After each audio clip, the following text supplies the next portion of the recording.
Alright, hello. This is the original dome, well not the original, my original dome disc from Colin the Dalek. And as you can see, it's not attached to the dome. It's had a bit of an accident, but let's face it, that was bound to happen with something this well made.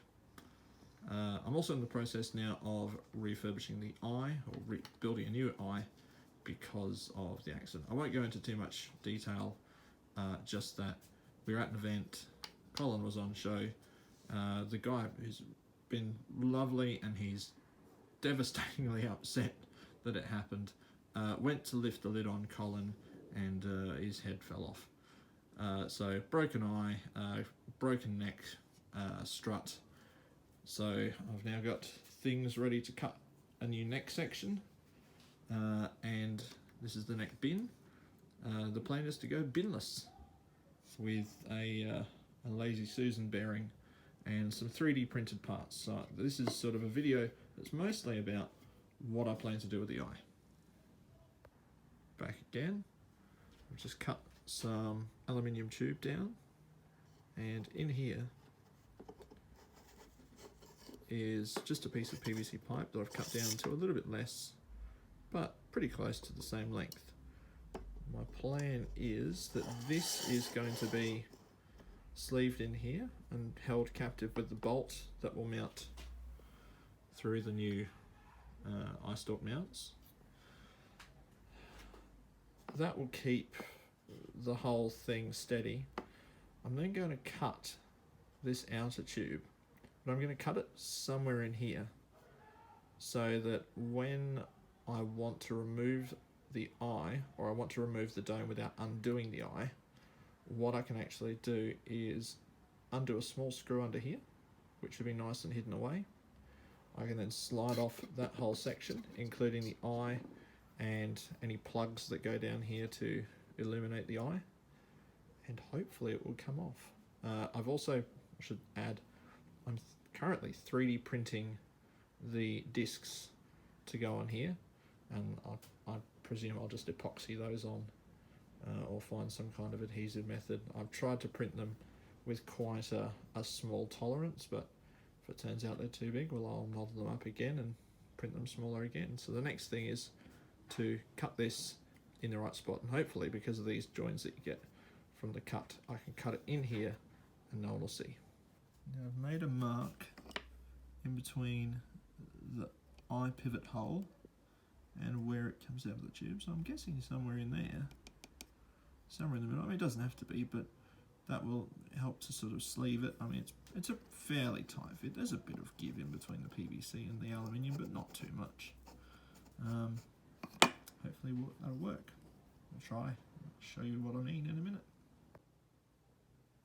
Alright, starting to take shape, so I've got the main unit ready to go.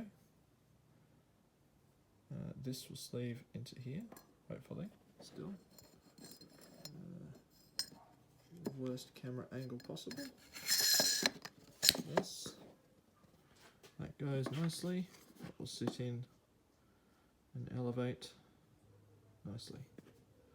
So the next thing is to drill this small hole and use a 5mm tap, and then cut down a 5mm bolt to go there. We're back again. Alright, next part is hole drilled and then tapped, and the first time I've ever tapped a hole using a little drill. This is the 5mm tap that came with my printer, and yeah, it seems to work alright. Low speed, put some grease on the end of it, and Bob's your father's brother. Happy with that. Now to cut this down and then see if I can drill a hole in the eyeball, so the eyeball will sit on there, hopefully. There you go. Looking much more menacing. There you go. There you have it. That's almost in the middle. It's not perfect, but what is in the world? I'm quite happy with that. So that means this bolts in up in there. It's, yes, menacing, looking around. Yes, you will be exterminated. Do you have any plumbing? And then if something happens or I need to transport it, I can undo one screw, pop the whole front of the eye off, eye discs, eyeball, unplug the light, and away, store it away, whatever. I'm really happy with that.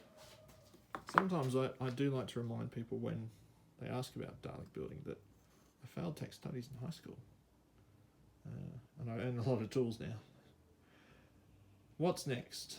I suppose some new mounts, but I'm actually going to cut a new dome disc, and I'm going to use this hardwood marine ply for a new dome disc, because this was 9mm with some offcuts to sort of build it up. I don't know whether I'll get to the Lazy Susan on this part because there's an event coming in a couple of weeks.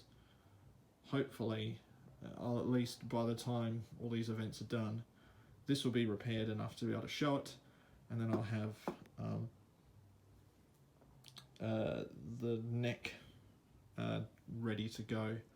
And the idea, for me, this idea is pretty basic. I mean, it's not exactly rocket science. There's a bolt with a captive nut sticking up, and this just drops on top. And it doesn't seem to fall off because there's quite a lot of weight on it, but you can see that's a bit knackered, but that's what happens when you screw into the end grain of MDF. I've got some aluminium that I'll put on to replace it, but I want something thicker to be able to screw into as well. So 12mm hardwood ply would be a better option. This was just done with a hole saw. Just bzz, bzz, bzz, join them up with a jigsaw. I think I can do better than that.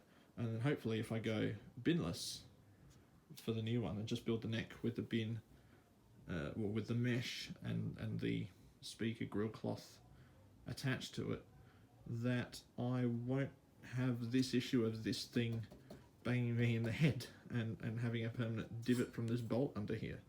Because if I have the Lazy Susan with some locating bolts pointing up, it should just be able to drop on, which would be nice, and then plug in for the illuminated eye and go about taking over the universe.